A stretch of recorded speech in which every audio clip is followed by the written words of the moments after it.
മോദി സർക്കാരിന്റെ പുതിയ മന്ത്രിമാർക്ക് തലസ്ഥാനത്തെ താമസത്തിനായി സർക്കാർ വസതികൾ അനുവദിച്ചു. പുതിയ ക്യാബിനറ്റ് മന്ത്രിമാർക്കെല്ലാം ടൈപ്പ് 8 ബംഗ്ലാവുകൾ നൽകിയിട്ടുണ്ട്. രാജ്യത്തെ ഒരു പൗരന് നൽകുന്ന ഏറ്റവും വലിയ സൗകര്യങ്ങളുള്ള വസതികളാണ് ടൈപ്പ് 8.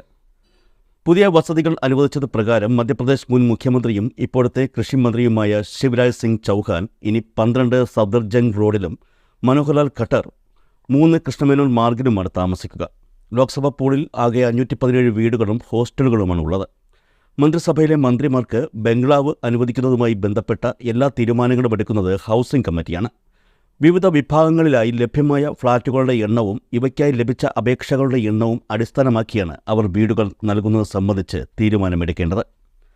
ലോക്സഭാ പൂളിൽ ലഭ്യമായ പാർപ്പിട സൗകര്യങ്ങളിൽ 159 ബംഗ്ലാവുകൾ, 37 ഇരട്ട ഫ്ളാറ്റുകൾ, 193 ഒറ്റ ഫ്ളാറ്റുകൾ, ബഹുനില കെട്ടിടങ്ങളിൽ സ്ഥിതി ചെയ്യുന്ന 96 ഫ്ളാറ്റുകൾ, 32 യൂണിറ്റ് ഏകീകൃത റെഗുലർ അക്കോമഡേഷൻ എന്നിവ ഉൾപ്പെടുന്നു.